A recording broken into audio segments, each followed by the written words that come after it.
In this project, we're going to do an analysis of 3 trends. The 3 trends that I have chosen to look at are the Common Core,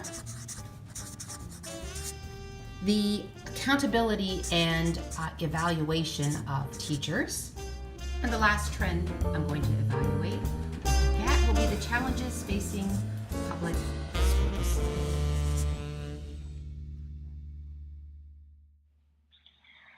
Defining Common Core, it's a set of high-quality academic standards in mathematics and English language.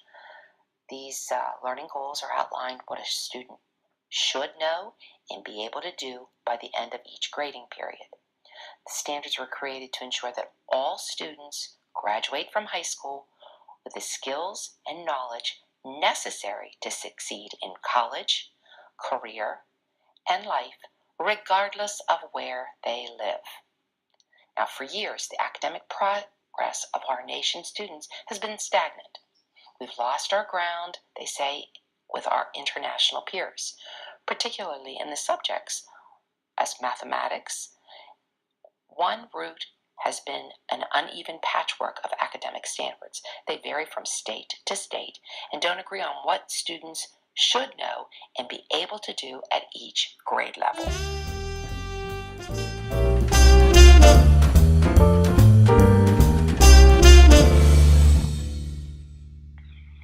In 2012, the National Governors Association highlighted 4 trends in the Common Core state standards implementation.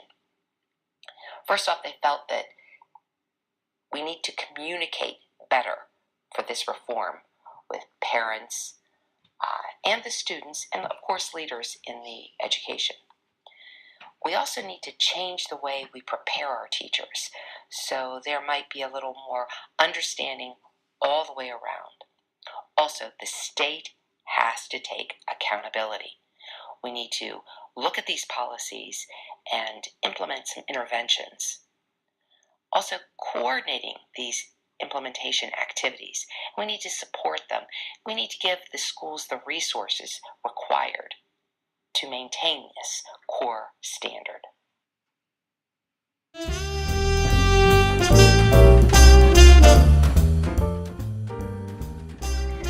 The standards in Common Core are research and evidence-based.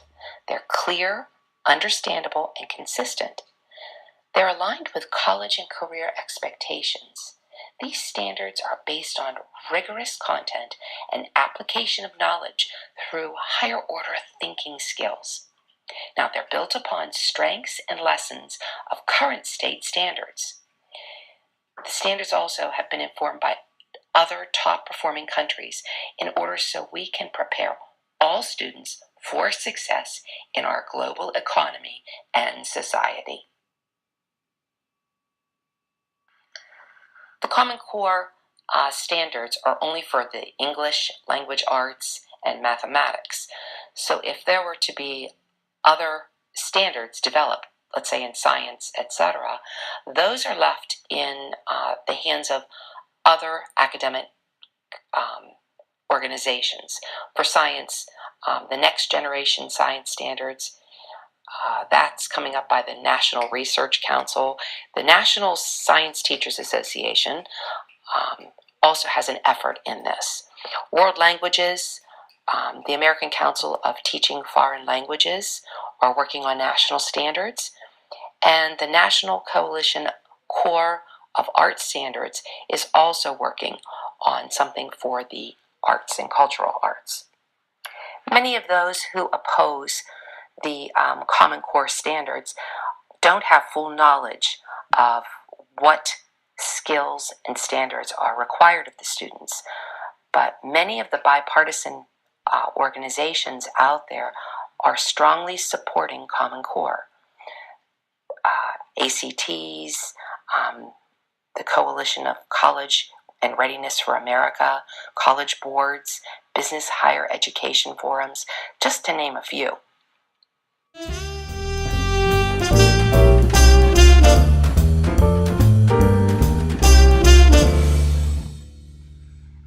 One threat Common Core imposes too much testing, too much standardized testing, high stakes, high pressured.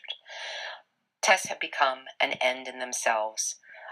It's not just a tool of measuring a student's progress, but how well the school is doing, how well the teachers are teaching.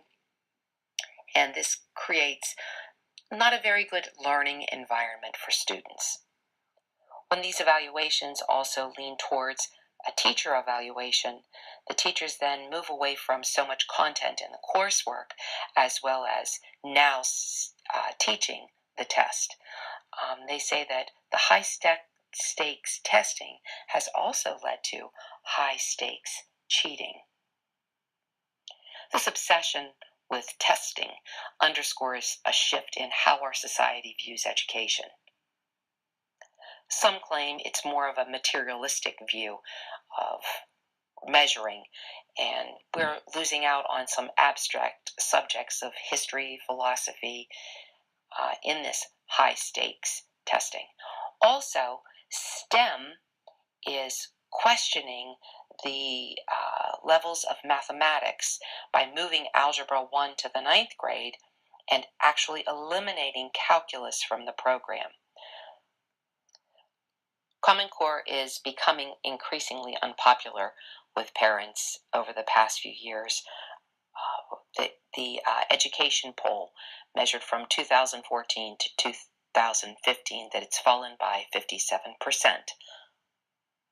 Parents are not fond of having the Common Core collect massive amounts of data on children and feel that the federal government standards are taking away some of the state control.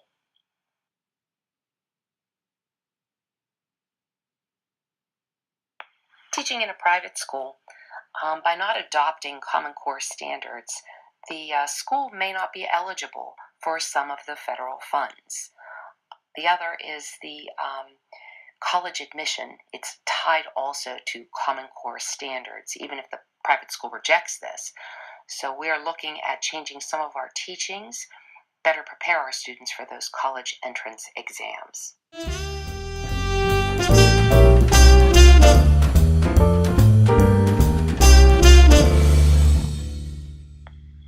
Most educators would agree that they are responsible for student learning, but the profession as a whole has avoided evaluations based on measures of student learning, sometimes with good reason, given the unfair approaches that sometimes have been proposed.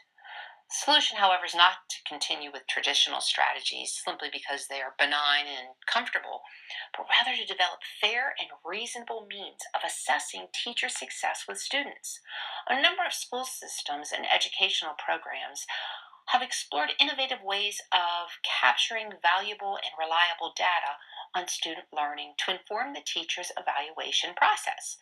Developing fair approaches for assessment of teacher effectiveness requires an unflinching look at both the legitimate concerns that have driven the avoidance of result orientation in the past and the promising possibility that make it more attractive in today's climate of greater accountability for student learning outcomes.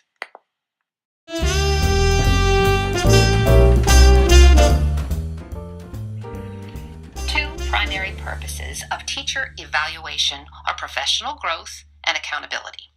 The use of data on student learning in the teacher evaluation process offers a potential tool for both improvement and for refocusing teacher evaluations on the accomplishments of teachers versus the stylistic issues or their political standing. Too often, personal opinions or biases contaminate the evaluation process and undermine the credibility and trust necessary for meaningful dialogue about instruction. Reliable and valid information on student learning helps us to align the evaluation process with the fundamental concerns of schooling.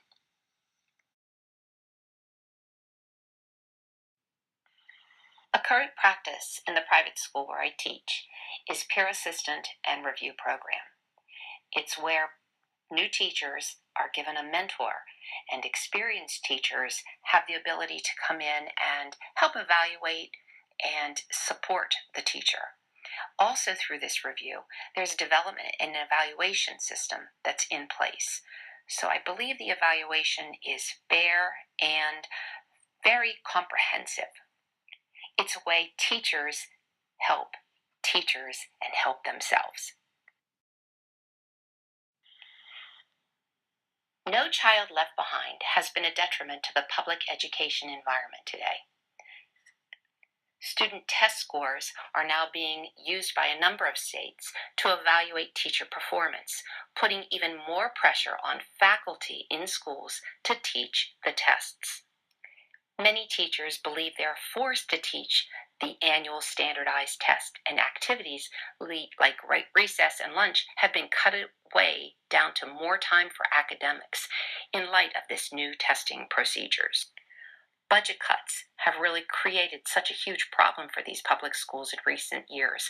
Less funding means smaller staff, fewer resources, and a lower number of services for our students. Speaking of budget, classroom sizes are just getting larger. There has been no limit that really accommodates students with the faculty in the school system. They just can't afford it. Study shows that classroom size does matter. How is a teacher to be effective if the class size exceeds over 30 students? Stakeholders are concerned that research shows that roughly 19% of public school students are not able to finish high school.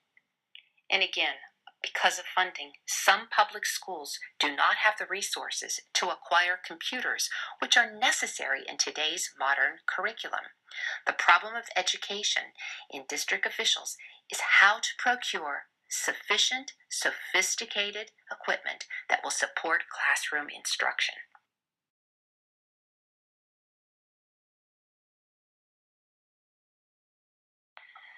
The private school where I work has had an increase of student population. The student to teacher ratio is 12 to 1. The staff is quite dedicated, and they encourage parental involvement. The environment is very safe, motivating, and supportive of each and every student. As part of the tuition, the students are required to have a smart tablet in order to use and incorporate in each of their classrooms. The private school goes beyond the mandatory subjects required by the provincial curriculum. We offer a wide range of specializations, including the arts programs, athletics, math, science. Thank you for listening, and I'll see you in cyberspace. This is Leah signing off.